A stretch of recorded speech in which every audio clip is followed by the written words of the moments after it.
தங்க நகை மாதிரி தெரியலையே. சார் கொஞ்சம் சீக்கிரம் பணத்தை ரெடி பண்ணுங்க சார், லேட் ஆகுது. சார் இருங்க சார், பார்த்துட்டு இருக்கேன், கொஞ்சம் வெயிட் பண்ணுங்க.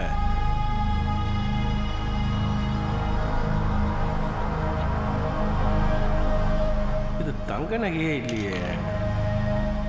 பாதிக்கு பாதி டூப்ளிகேட் நகை எடுத்துட்டு வந்து நம்மளை ஏமாத்த பார்க்குறானோ.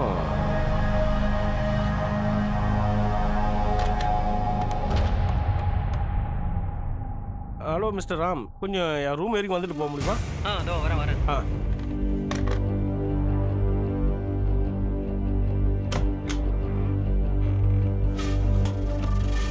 சொல்லுங்க.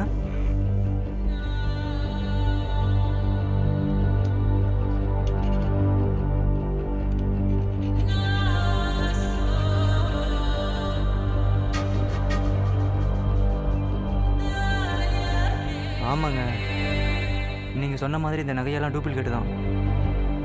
ஆனால் இவர் வழக்கமாக வர கஸ்டமரு பேசாமல் பணம் தர முடியாதுன்னு சொல்லி இவர்கிட்டயே நகை திருப்பி கொடுத்துருங்க. ஆக்ஷன்லாம் எதுவும் எடுக்க வேணாம், சரிங்களா? சரி, நீ போய் பார்த்துக்கிறேன்.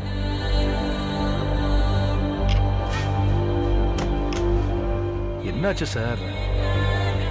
செக் பண்ணிட்டீங்களா? லேட் ஆகுது, கொஞ்சம் சீக்கிரம் பணத்தை கொடுங்க சார். இல்லை சார், பணம் தர முடியாது. நீங்கள் நகையை எடுத்துகிட்டு கிளம்புங்க. என்னது, பணம் தர முடியாதா? ஏன் தர முடியாது?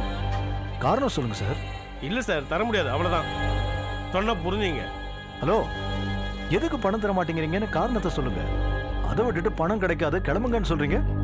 நான் யாருன்னு தெரியுமா? சார் சும்மா குரலை ஓர்த்தி எல்லாம் பேசாதீங்க சார். பாதி டூப்ளிகேட் நகையை கொடுத்துருக்கீங்க. பணத்தை கொடுங்கன்னா எப்படி சார் தர முடியும்? டூப்ளிகேட் நகை? யோ, என்ன பேசுற நீ? வார்த்தையை அளந்து பேசு. யார்கிட்ட பேசிட்டு இருக்கேன்னு தெரியுமா உனக்கு? தெரியும் சார், ஒரு ஃப்ராடு கிட்ட பேசிட்டு இருக்குன்னு நல்லாவே எனக்கு தெரியுது. ஏய், யாரை பார்த்து ஃப்ராடுன்னு சொல்ற? யோ, மரியாதை இங்கிருந்து போயிடு.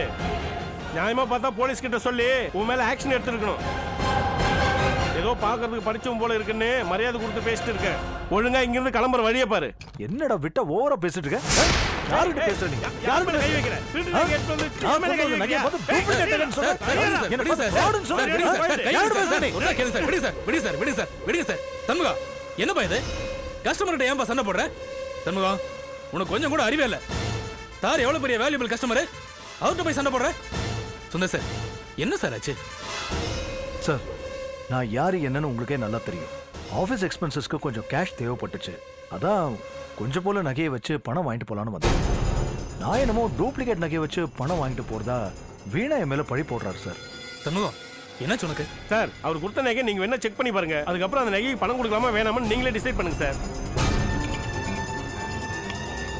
இந்தாங்க சுந்தர் சார், கொஞ்சம் கம் டவுனா இருங்க, நான் செக் பண்றேன். இந்தாங்க சார், நீங்களே செக் பண்ணி சொல்லுங்க.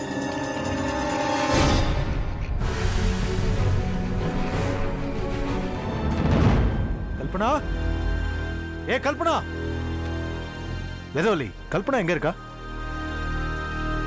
என்னாச்சு சுந்தர்? நகையை வைக்கிறதுக்கு பேங்குக்கு போனீங்க, ஏன் இப்ப இவ்வளவு கோவமா வரீங்க? கொஞ்சம் அமைதியா இருங்க. ஏ கல்பனா, கிழவாடி சுந்தர், எங்கடே இருக்க? வர போறியா இல்லையா இப்போ?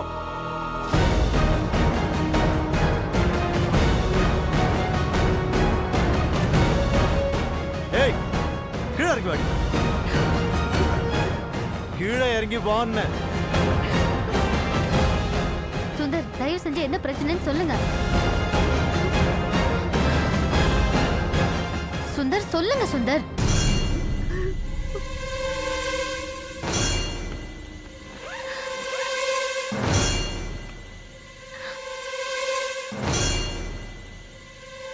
என்னடி இது? சொல்லு, என்னது?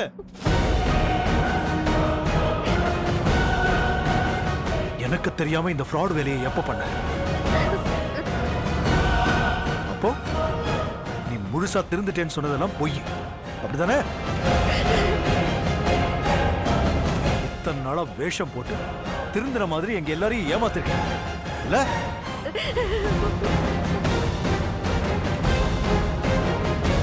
கெட்ட புத்தியோட மொத்த உருவமும் நீதாண்டி.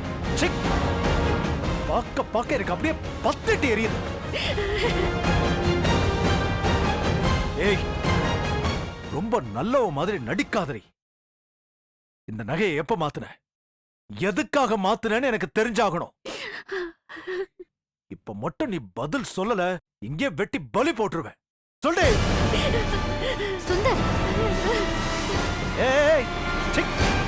அழுதெல்லாம் என்ன வெறுப்பேத்தாத. பதில் சொல்லு. ஐயோ தயவு செஞ்சு என்ன பிரச்சனைன்னு சொல்றீங்களா? இன்னைக்கு நகை வைக்கிறதுக்காக பேங்க்குக்கு போயிருந்தேன்ல, ஆமா. போனதுக்கு அப்புறம் தான் தெரிஞ்சது இவளோட முழு வண்டவாளம் என்ன. நான் கொண்டு போன இவளோட அத்தனை நகையும் நான் இவளுக்கு கல்யாணத்துக்கு அப்புறம் கொடுத்தது எல்லாமே 22 கேரட் 916 நகைங்க. ஆனா பேங்க்காரங்க இன்னைக்கு எல்லா நகையும் உரசி பார்த்துட்டு எல்லாமே முழுக்க முழுக்க டூப்ளிகேட் கவரிங் நகைன்னு சொல்லிட்டாங்க. கவரிங் நகையை கொடுத்து போர்ஜரி பண்றேன்னு சொல்லி என் கூட சண்டைக்கு வந்துட்டாங்க. என் மேல போலீஸ் கம்ப்ளைண்ட் கொடுக்க பார்த்தாங்க. அப்புறம் ஏதோ பேங்க் மேனேஜர் எனக்கு தெரிஞ்சவங்கிறதுனால என்னை விட்டுட்டாங்க. இது நம்ம குடும்பத்துக்கு எவ்வளவு அசிங்கம். ஏய், இப்ப எனக்கு மரியாதையா பதில் சொல்லு. நான் கொடுத்த தங்க நகையை என்னடி பண்ண? சொல்லுடே. எல்லாத்தையும் வித்து உன் பிறந்த வீட்டுக்கு கடத்தி விட்டியா இல்ல வேற எவனுக்காவது கொடுத்தியா? சுந்தர், என்னங்க கொன்றுவேன். ஒரு வார்த்தை பேசுன கொன்றுவேன். இப்ப நகை என்ன ஆச்சுன்னு எனக்கு தெரிஞ்சாகும். மரியாதையா பதில் சொல்லு. ஒரு நிமிஷம் இருங்க. கல்பனா, என்ன இது? இப்பதானே எல்லா பிரச்சனையும் தீர்ந்து நிம்மதியா இருந்தோம். மறுபடியும் இது என்ன குழப்பம்? நகை நீ மாத்தினியா? சொல்லு. நகை நீ மாத்தினது உண்மைதானா? சொல்லு கல்பனா. ஆமா.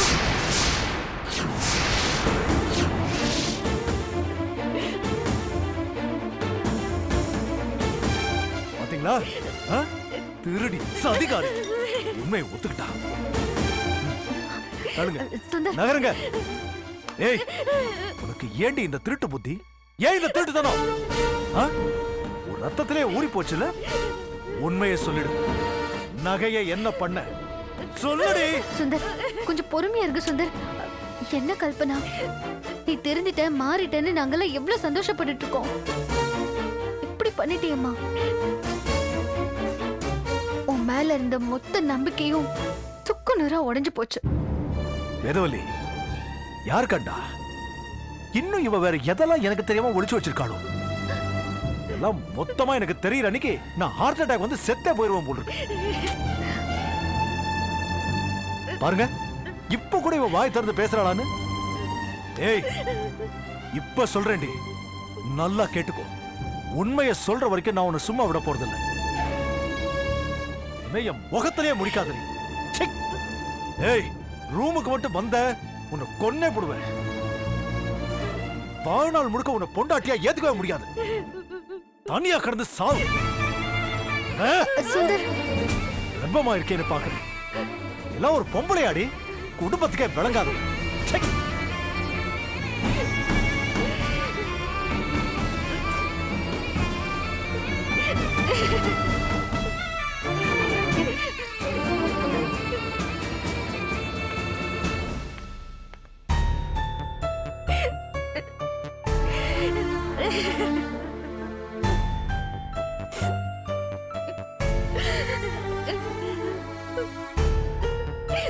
என்னாச்சு? சுந்தர் தம்பி வாங்கி கொடுத்த எல்லா நகைகளையும் கல்பனா அம்மா டூப்ளிகேட்டா மாத்தி வச்சுட்டாங்க.